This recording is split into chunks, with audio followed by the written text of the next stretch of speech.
कई बार इसका जो एक्सपीरियंस होता है ना मेंटल हेल्थ डिसऑर्डर का, वो बहुत इंटेंस होता है। समय पर भी ये बात लोग ऐसा ही महसूस करते हैं जब उनको बताया जाता है कि उनको साइकियाट्रिस्ट या साइकोलॉजिस्ट के पास जाना चाहिए, और ये बहुत डिसहार्टनिंग भी है। तो उस दौरान से जर्नी स्टार्ट हुई जब हमारा ट्रीटमेंट हुआ और हमें समझ में आया कि ये ऐसी चीज़ें हैं जो लोगों तक पहुंचनी चाहिए और ये लोगों की लाइफ को बदल सकती है। तो वहाँ से हमने सोचा कि this is something I should contribute to, क्योंकि साइकोलॉजी ने हमारी लाइफ में बहुत बदलाव लेकर आए, बहुत ही अच्छे वे में। हमें लगा कि अगर हम कुछ बुक्स को पढ़कर या कुछ लोगों से बात करके अगर अपनी लाइफ में इतने बदलाव ला सकते हैं, तो अगर यही चीज़ें दूसरों को पता होंगी तो उनकी लाइफ में भी बेटरमेंट हो सकता है। मैम, आपने ट्रीटमेंट की बात की तो ट्रीटमेंट में क्या क्या चीज़ें होती हैं? जैसे कई बार होता है हम हॉस्पिटल जाते हैं तो वो दवाइयाँ लिख के दे देते हैं कि ये दवाइयाँ खाना पड़ेंगी। तो जब साइकोलॉजिस्ट में होता है तो उसमें क्या क्या ट्रीटमेंट होती है, मतलब किस तरह का ट्रीटमेंट जाता है? क्योंकि वो डर होता है क्योंकि पता तो है नहीं। राइट है ना? राइट।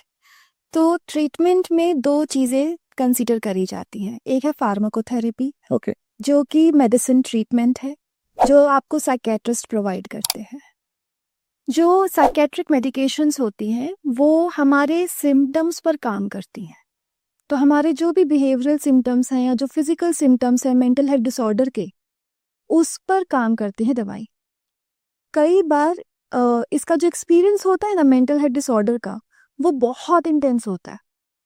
तो व्यक्ति उन सिम्टम्स की वजह से अपने ऊपर काम नहीं कर पाता जी। वो सो नहीं पाता, उठ नहीं पाता, उसको बहुत दिक्कतें होती हैं। तो मेडिसिन इसलिए दी जाती है सो दैट सिम्टम्स में थोड़ा आराम मिल जाए, जिससे कि व्यक्ति अपने भीतर झांक कर अपने बिलीफ सिस्टम पे काम कर सके या परसेप्शन पे काम कर सके या बिहेवियर प्रॉब्लम्स पर काम करा जा सके। तो pharmacotherapy is to help in reducing the symptoms. और सेकंड ट्रीटमेंट आता है काउंसलिंग सेशंस का, साइकोथेरेपी जिसे हम कहते हैं, जो साइकोलॉजिस्ट ऑफर करते हैं, कुछ साइकियाट्रिस्ट भी ऑफर करते हैं। तो साइकोथेरेपी में इट्स लाइक टॉक थेरेपी। दो लोग बैठकर बात करते हैं, साइकोलॉजिस्ट और क्लाइंट, और वो लोग प्रॉब्लम को आइडेंटिफाई करते हैं कि रूट कहाँ से आ रहा है, रूट कोज क्या है? रूट कॉज क्या है।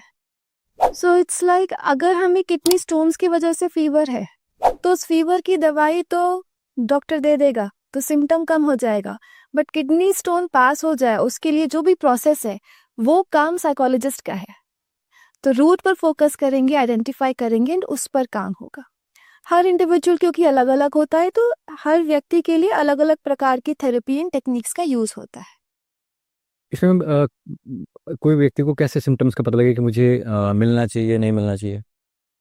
बेसिक सवाल ये रहता है कि हमें मिलना चाहिए या मुझे कुछ है या नहीं है, वो चीज़ कैसे? Right right. तो जब हम लोग डिसऑर्डर्स की बात करते हैं तो कुछ पॉइंट्स ध्यान में रखने चाहिए। वैसे तो अधिकतर व्यक्ति सोचता है कि मुझे सपोज एक्स प्रॉब्लम है, मैं उसके बारे में अपने दोस्त से बात कर लूंगा और मुझे सोल्यूशन मिल गया, मैंने उस पर काम कर लिया, प्रॉब्लम सॉल्व हो गई। If this is the case, good enough, you are doing well.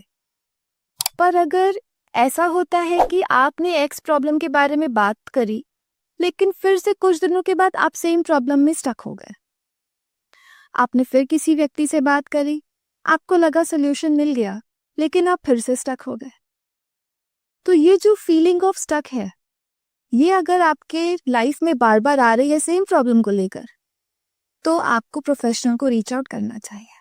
This is the first sign. पर अधिकतर लोग रीच आउट करते नहीं हैं, तो ये साइन मिस हो जाता है, स्किप हो जाता है उनसे।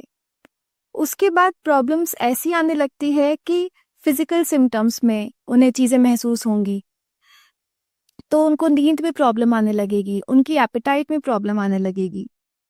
सो अगर कोई भी इमोशन, थॉट या बिहेवियर के लेवल पर प्रॉब्लम ज़्यादा बढ़ रही है, नॉर्मल से ज़्यादा, जैसे कि इंटेंसिटी ऑफ द प्रॉब्लम ज़्यादा है, तो दिक्कत है, तो आपको प्रोफेशनल के पास आना चाहिए। ड्यूरेशन ज़्यादा है तो आपको प्रोफेशनल के पास आना चाहिए, और अगर फ्रीक्वेंसी ज़्यादा है तो आना चाहिए। मैम,